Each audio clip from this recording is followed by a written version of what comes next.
What is going on, everybody? Thank you so much for jumping into this video today.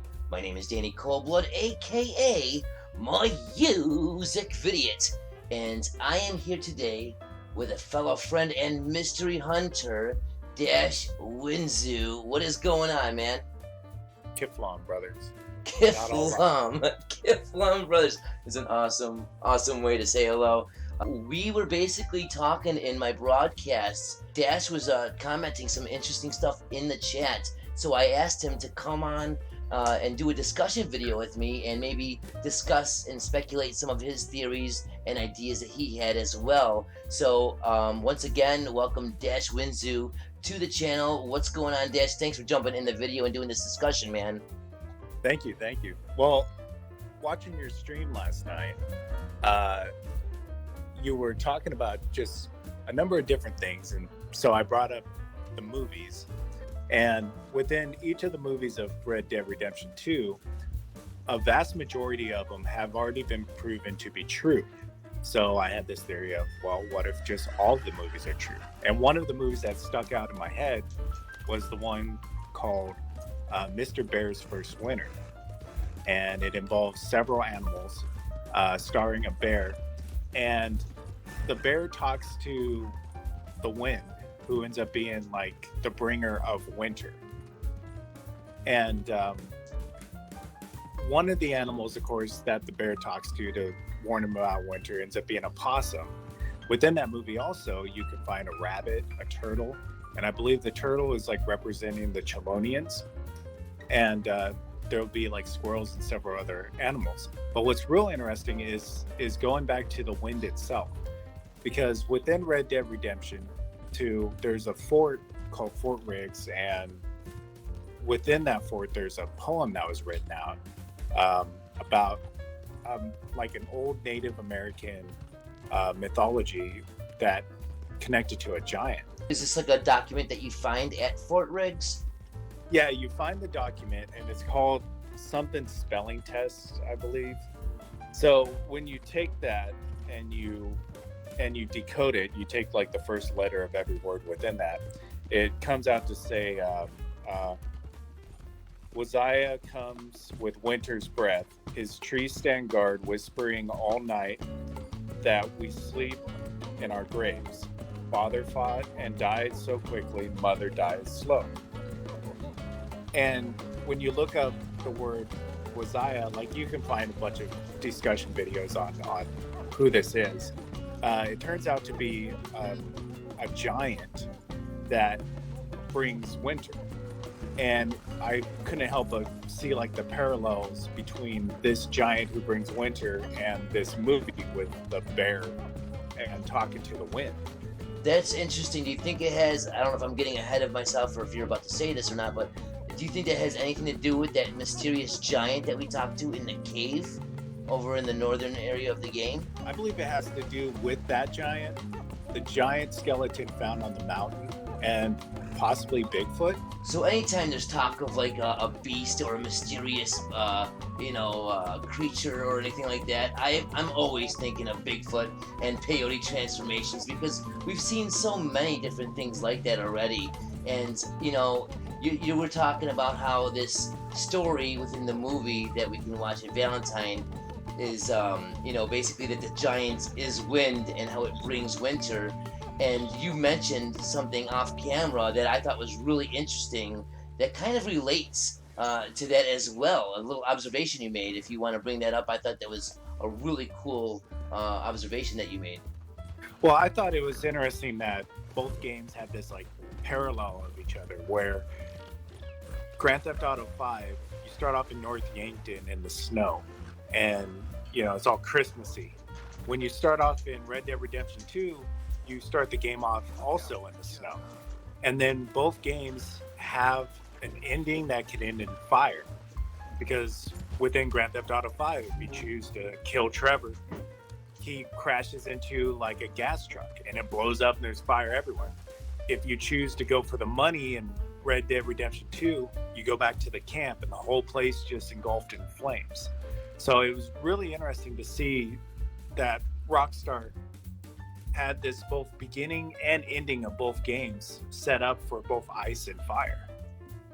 Absolutely, absolutely. I think that those are very strong connections, and I mean, the games themselves. I've mentioned it so many times how they're like parallel with each other or even mirrored in a way. There's a like a ongoing formula. There, a lot of these games are on the same land. There's just so much. I feel like the mysteries are definitely intertwined within each other. There's so much stuff in Red Dead 2 that are either not solved yet or not fully discovered, and in GTA 5 we still have parts of the mystery that we don't have understood. So how the hell are we gonna ever solve the thing if we don't get the like some of the basic questions? Like, we have the highway code, we don't have the other half of it decoded yet. Like, we need to get on that stuff, and I really do believe that it doesn't hurt playing other titles. Like, they are so littered with clues. I think that solving one will help solve the other, or maybe all of them together as a whole will help solve this, maybe united mystery that they might have going on. I don't really know what they got going on. I just know that I'm constantly feeling like deja vu is happening while playing Rockstar titles. So if you go from Fort Riggs over to Owengila, which is a lake, there you'll find a set of trees there with different like face carvings on it. And one of the face carvings happens to be Josiah Blackwater with the possum on his head.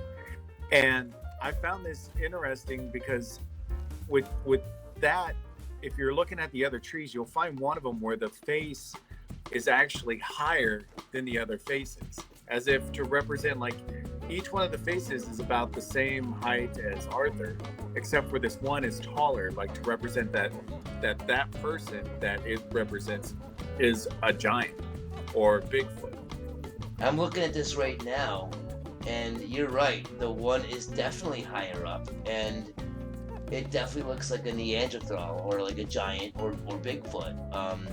It really does. You could tell there's something, more to it. And I like how you noticed how it's taller up on the tree. Like, that's a good observation to kind of confirm the theory that is Bigfoot or a giant.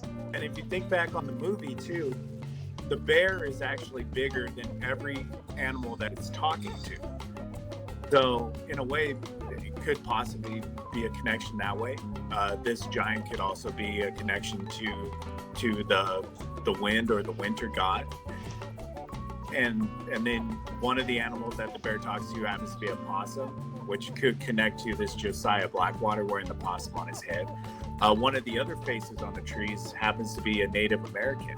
And one of the things that usually represents Native Americans is the coyote. And that happens to be one of the animals also within this movie.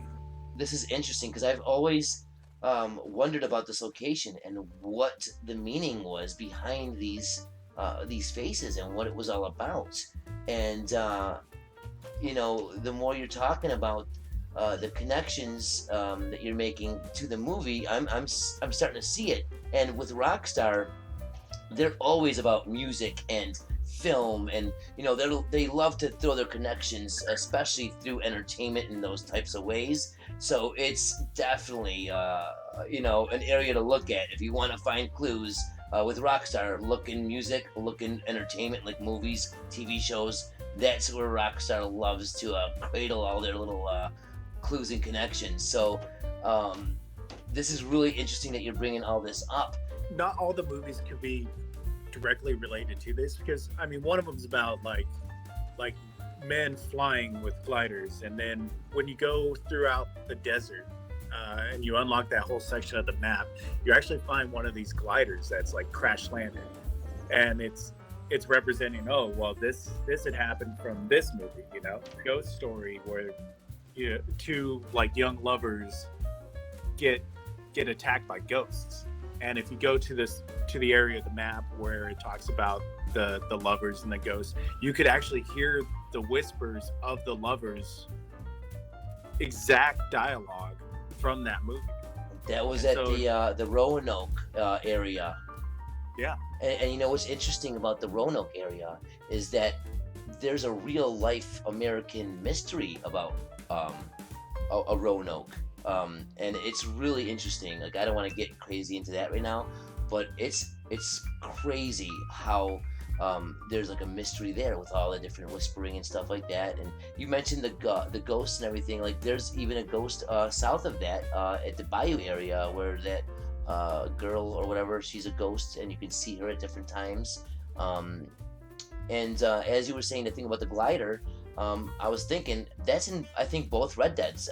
We have one up in the woods here, and I think in Red Dead 1 there was a glider, a guy that was maybe we were doing missions for or whatever, side missions, and he I think he plummeted to his death in the first game. So it's interesting how, like, you're pointing out how each of these movies, yes, they're all obviously like supposed to be taken as entertainment when you're watching them and not like real facts, but they happen to coincide with real facts that are within the games themselves. So that's another reason to take a second look at them, because why are they paralleled with situations in the games and different mysteries in the games, or things that we don't quite understand, like why is there whispering?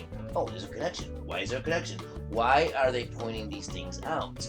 And this the whole idea of them kind of leading us to find these connections is maybe a step that we should go in to try to maybe see what we can gather from all this. I love the train of thought.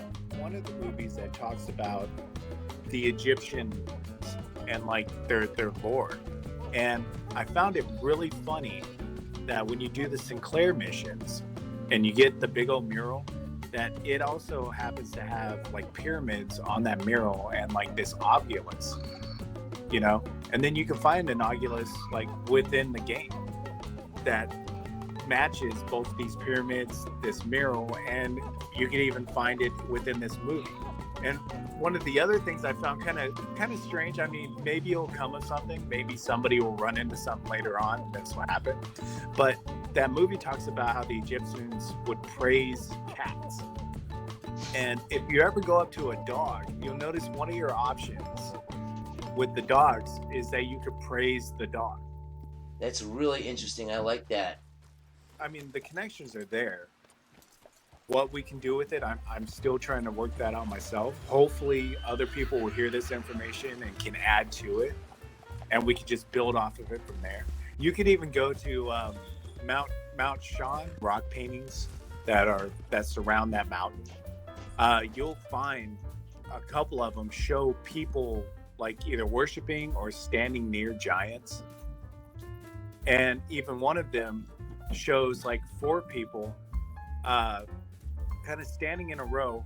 And if you look very closely, one of the guys is actually being struck by lightning. You can find an area in the game where you can 100% trigger lightning all the time. And so I believe like this painting in itself is connected to this area that you can strike this lightning on. Now, again, this could be part of a bigger trigger. We have a spot where we can 100% strike lightning on. We have a painting that's showing a man being struck by lightning. So what do we need to do here? The guy who's on the farthest left is actually taller than the other 4 guys too. I wonder if weather plays an important part in this game. I'm assuming it does, compared to like the way we believe it does in Grand Theft Auto 5. I mean, we know in GTA 5 it does. I mean, we need certain weather just to see, the UFO on Chiliad. But is there anything so far that we've needed weather to be a certain way to see or witness something in this game yet? I'm not too sure on that info, but I'm sure that there's definitely more, than we've had before. Like, whatever they've given us in GTA 5, this is the newer, bigger, better looking game.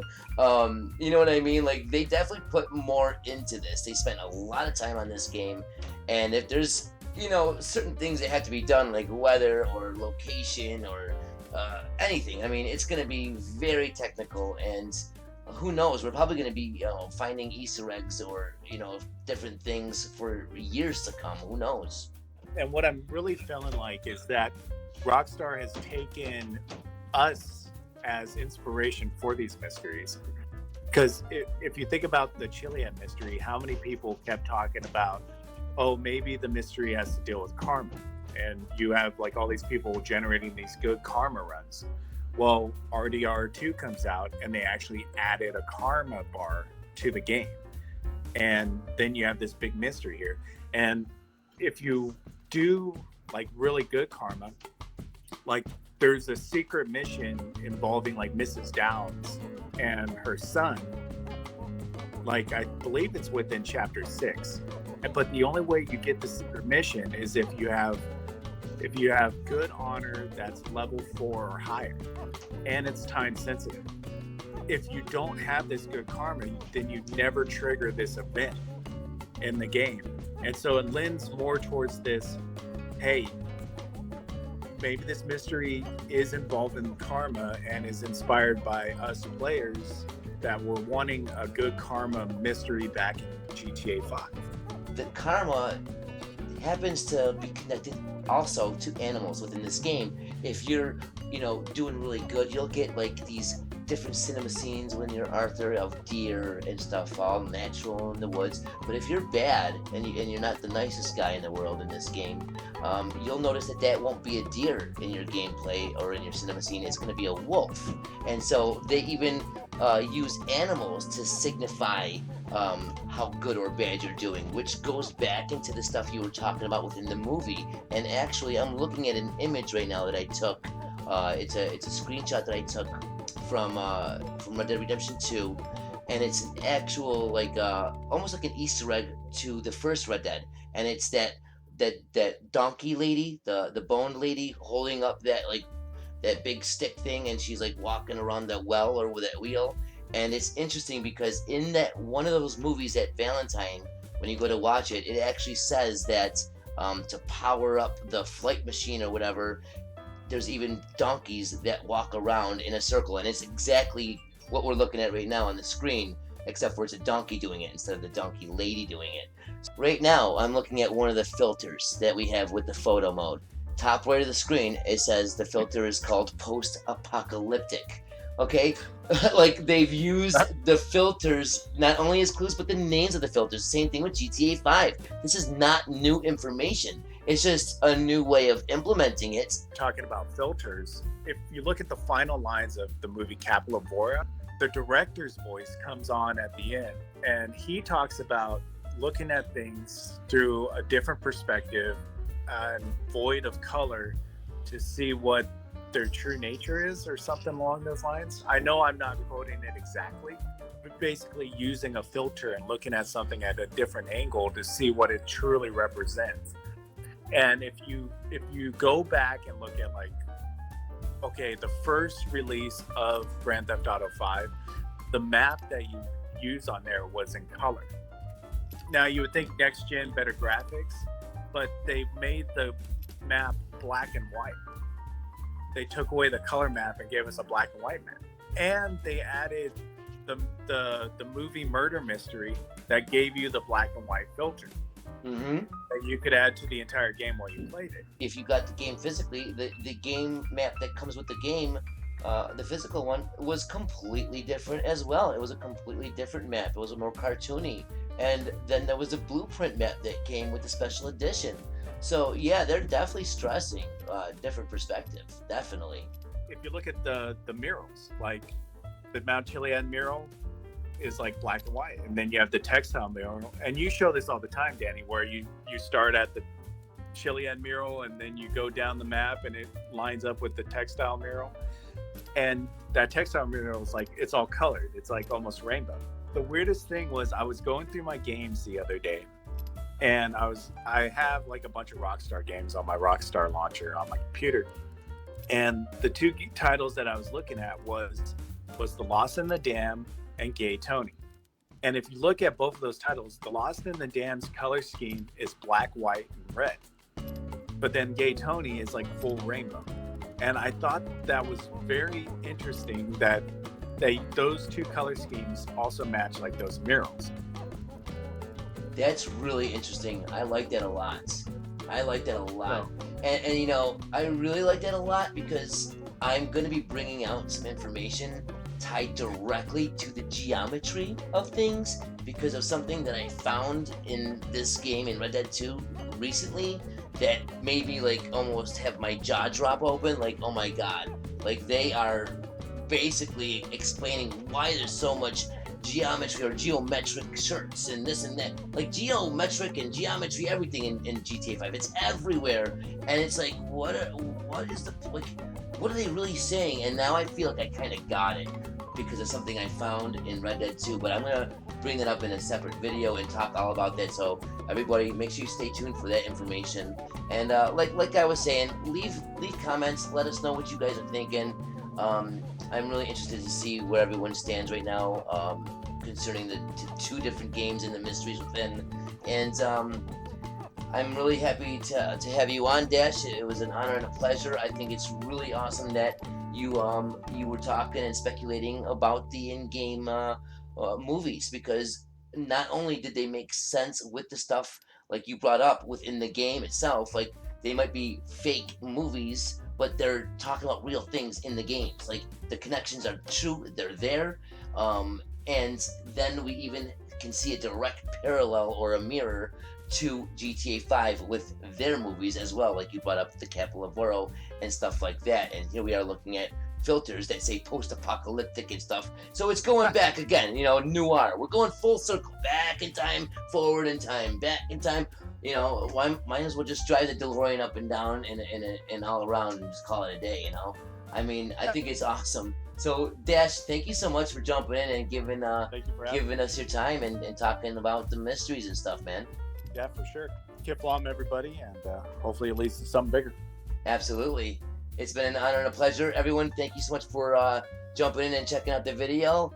Like I said, leave us some information or some ideas or some feedback in the comments, and we will see everybody in the next video or broadcast. So thank you once again. Until next time, take it easy. Ta-ta, and as always, peace.